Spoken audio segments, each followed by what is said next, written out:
छत्तीसगढ़ के मुख्यमंत्री भूपेश बघेल जशपुर में अवैध रेत उत्खनन पर रोक लगाने के लिए सख्त निर्देश दे चुके हैं। इसके बावजूद जिले में अवैध रेत उत्खनन का कारोबार जमकर फल फूल रहा है। रसूखदार लोग नदी में पोकलेन लगाकर अवैध रेत उत्खनन करा रहे हैं। यही नहीं, रेत का उपयोग नेशनल हाईवे के निर्माण कार्य के लिए भी किया जा रहा है। इस बीच प्रशासन आंखें मूंद कर बैठा है, या यूं कहें कि नेताओं के संरक्षण की वजह से नतमस्तक है। इसे लेकर अब स्थानीय जनप्रतिनिधियों ने प्रशासन की कार्यप्रणाली पर सवालिया निशान खड़े कर दिए हैं। जशपुर में प्रशासन की लापरवाही के कारण जेसीबी और पोकलेन मशीनों से बेधड़क उत्खनन हो रहा है। इसे लेकर स्थानीय लोग लगातार शिकायत भी कर रहे हैं, लेकिन उनकी सुनवाई नहीं हो रही। अब इसे लेकर स्थानीय जनप्रतिनिधि भी आवाज उठाना शुरू कर दिए हैं। मुख्यमंत्री भूपेश बघेल के सख्त आदेशों के बावजूद जशपुर जिले में अवैध रेत उत्खनन का कारोबार जोरों पर है। इस रेत का उपयोग नेशनल हाईवे के निर्माण के लिए किया जा रहा है। रसूखदार व्यक्ति के द्वारा अवैध उत्खनन कराए जाने की वजह से प्रशासन भी आंखें बंद करके बैठा है। जिले के कंसाबेल में प्रशासन के नाक के नीचे रेत माफिया खुलेआम नदियों का सीना छलनी कर रहे हैं। नेशनल हाईवे 43 का निर्माण चल रहा है और कंसाबेल शहर से लगभग 7 किलोमीटर दूर स्थित कंसाबेल की जीवन दायिनी मैनी नदी में अवैध उत्खनन कर नेशनल हाईवे के निर्माण के लिए रेत की सप्लाई रसूखदारों के द्वारा की जा रही है। ऐसा नहीं है कि इसकी जानकारी प्रशासन को नहीं है। स्थानीय लोगों का कहना है कि वो लगातार इस मामले की शिकायत करते रहे हैं, लेकिन कार्रवाई नहीं हो रही है। कुछ दिनों पहले पूरे छत्तीसगढ़ में अवैध उत्खनन और परिवहन के मामले में कई कार्रवाइयां हुई हैं। मुख्यमंत्री भूपेश बघेल के आदेश के बाद जशपुर जिला प्रशासन ने भी जिले में अवैध रेत उत्खनन के छोटे मामलों पर दर्जनों कार्रवाई की और अपनी पीठ थपथपाई। लेकिन अब आलम यह है कि प्रशासन के नाक के नीचे जिले के मुख्यमंत्री के आदेश की खुलेआम धज्जियां उड़ाई जा रही हैं और अवैध रेत उत्खनन का कारोबार किया जा रहा है। कांसाबेल शहर में लगभग 7 किलोमीटर दूर मैनी नदी से अवैध उत्खनन कर नेशनल हाईवे 43 के निर्माण की रेत की सप्लाई की जा रही है। आपको बता दें कि एक कांग्रेस नेता के पुत्र को मैनी नदी में ही टंगर गांव के पास रेत खदान की लीज मिली थी, लेकिन अपने रसूख की वजह से मैनी नदी में कई जगह पर मशीन लगाकर अवैध रेत उत्खनन कराया जा रहा है।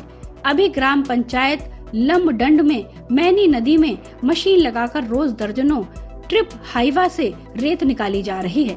ऐसा नहीं है कि इस मामले की जानकारी प्रशासन को नहीं है। आम लोगों को अवैध रेत उत्खनन करते हुए पकड़े जाने पर तत्परता पूर्वक कार्रवाई करने वाला प्रशासन रसूखदारों पर कार्रवाई करने से कतरा रहा है। Bureau report, public news.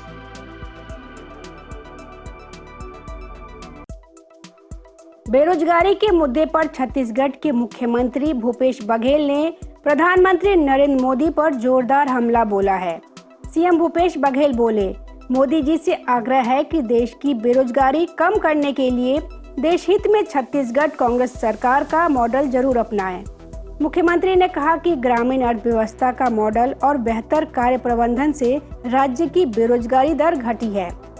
बता दें कि centre for monitoring Indian economic संगठन द्वारा जारी बेरोजगारी के नवीनतम आंकड़ों के अनुसार छत्तीसगढ़ 1.7% के साथ देश में सबसे कम बेरोजगारी दर वाले राज्यों में तीसरे नंबर पर है।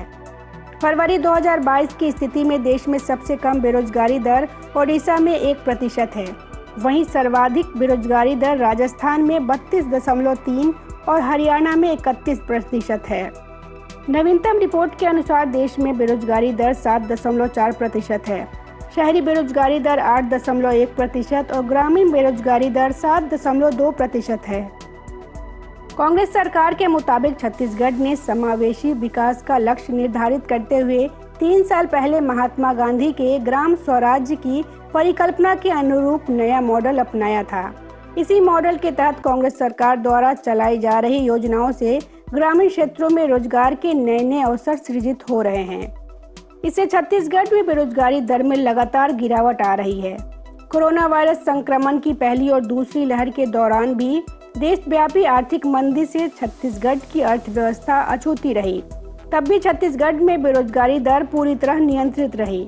वहीं राज्य विधानसभा के अंदर किसानों का मुद्दा गूंजा, जिस पर जवाब देते हुए प्रदेश के मंत्री ने कई अहम बातें कही हैं।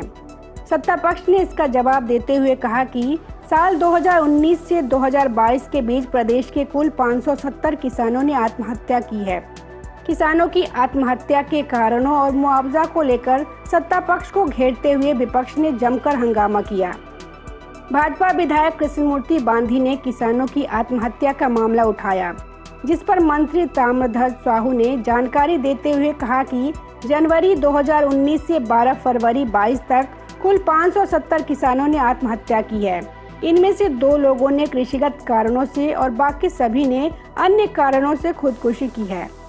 भाजपा विधायक बांधी ने इस पर कहा कि मंत्री ने विभाग की ओर से किसानों के लिए मुआवजा का प्रावधान नहीं होने की बात कही है। क्या मुआवजे का कोई नियम बनाएंगे? यूपी के किसान को 50 लाख रुपए दिए गए हैं। इस पर ताम्रध्वज साहू ने कहा कि मुआवजे को लेकर अभी ऐसा नियम नहीं है। वहीं मंत्री ने स्पष्ट किया कि यूपी के किसान को मुआवजा नहीं दिया गया है। मुख्यमंत्री अपने विवेक से वह राशि देते हैं। कुछ मीडिया रिपोर्ट्स के मुताबिक मरने वाले किसानों में से 187 और 79 अनुसूचित जनजाति और अनुसूचित जाति के तथा 304 पिछड़े वर्ग और सामान्य वर्ग के किसान हैं। साहू ने यह भी कहा कि सिर्फ 2 ही किसानों ने किसानी के कारण से आत्महत्या की है। Bureau report, public news.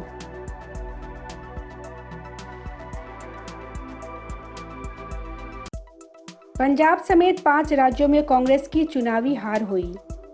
इसके बाद कांग्रेस के असंतुष्ट नेताओं के ग्रुप G23 ने मीटिंग कर गांधी परिवार की अगुवाई को लेकर सवाल उठाने शुरू कर दिए। इसके बाद सोनिया गांधी ने इन नेताओं से मुलाकात शुरू की, जिसमें पंजाब से कांग्रेस सांसद मनीष तिवारी भी शामिल है। सोनिया गांधी की यह पहल सुनील जाखड़ को रास नहीं आई। पंजाब कांग्रेस के पूर्व प्रधान सुनील जाखड़ ने कांग्रेस हाईकमान पर भड़क गए हैं। उन्होंने कांग्रेस के असंतुष्ट ग्रुप G23 को मनाने की सोनिया गांधी की कोशिश का विरोध किया है। उन्होंने शायराना अंदाज में लिखा, झुककर सलाम करने में क्या हर्ज है, मगर सर इतना मत झुकाओ कि दस्तार गिर पड़े। जाखड़ ने G23 के नेताओं से मीटिंग की। अखबारों की हेडलाइन ट्वीट करते हुए लिखा कि असंतुष्ट लोगों को बहुत ज्यादा तवज्जो देने से न केवल रुतबा कमजोर होता है, बल्कि उससे बगावत को और बढ़ावा मिलता है। इससे कैडर भी निराश होगा और उनमें असहमति को बढ़ाएगा। अभी तक सुनील जाखड़ पंजाब कांग्रेस में हड़कंप मचाते रहे हैं। उन्होंने चुनाव के दौरान लगातार कहा कि हिंदू होने की वजह से कांग्रेस ने उन्हें पंजाब का सीएम नहीं बनाया। उन्होंने चुनाव लड़ने से इनकार कर दिया, यहाँ तक कि सक्रिय राजनीति से संन्यास भी ले लिया। इसके बाद भी अब वह कभी चरणजीत चन्नी तो कभी नवजोत सिंह सिद्धू पर निशाना साधते रहे हैं। आपको बता दें कि 5 राज्यों में चुनावों में हार का सामना करने वाली कांग्रेस पर G23 ने गांधी परिवार की अध्यक्षता पर सवाल खड़े करने शुरू कर दिए। इसके बाद कांग्रेस अध्यक्ष सोनिया गांधी ने इन नेताओं से मुलाकात करने और उन्हें मनाने का सिलसिला शुरू कर दिया था।